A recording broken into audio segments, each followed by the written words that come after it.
Our hospital doesn't have rafters, but if it did, they would be bursting with the sweaty, fevered coughs of COVID patients.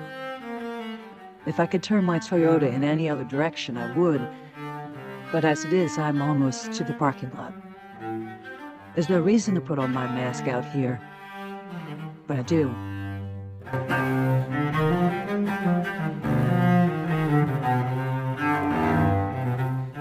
The parking lot is a hopscotch drawing of dead medical supplies. The clouds mirror the mess down here and drop a patchy wind that presses my scrubs tight against my ankles and flat over my chest. Tall trees lean like teenagers covering their trouble, and the silver parking lot light stretches his golden arms from one edge of the evening to the other.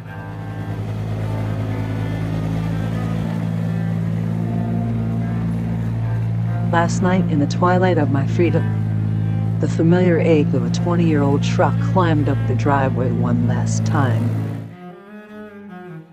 My ex kicks 3 words across the front lawn. Moving to Tulsa. That's time zones. That's toll roads. That's every day with my daughter now blooming under my bare feet.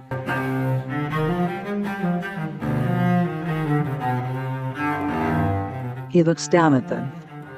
How can I explain that it's easier to freeze than to put on Crocs or slippers?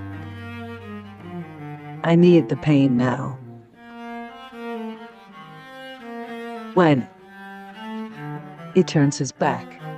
He doesn't want to see the word plunging out of my mouth.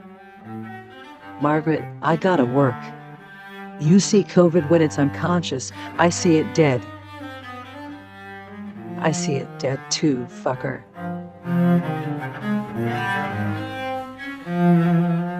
I imagine the fussing of our daughter from inside and look back because I just can't look forward anymore. I feel his eyes on me, only instead of pleading for me to open my legs, he is begging for his paycheck. It'll be under the table, which was where I wish I were with a brown bottle and all the songs of my teenage suicides.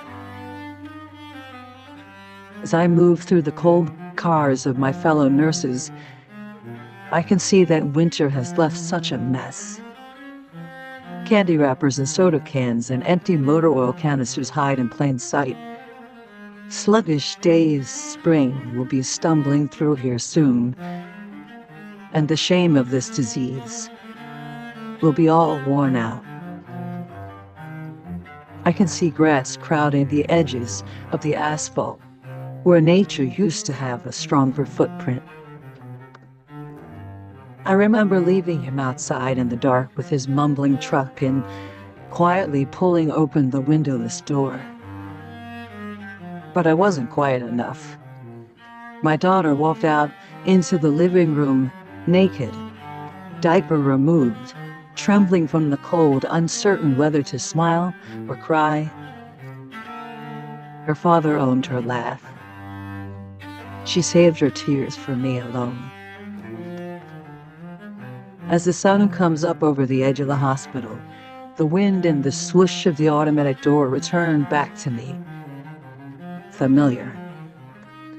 The shadows of my patients, too, begin to warm the winter right out of me. Suddenly, I feel overdressed.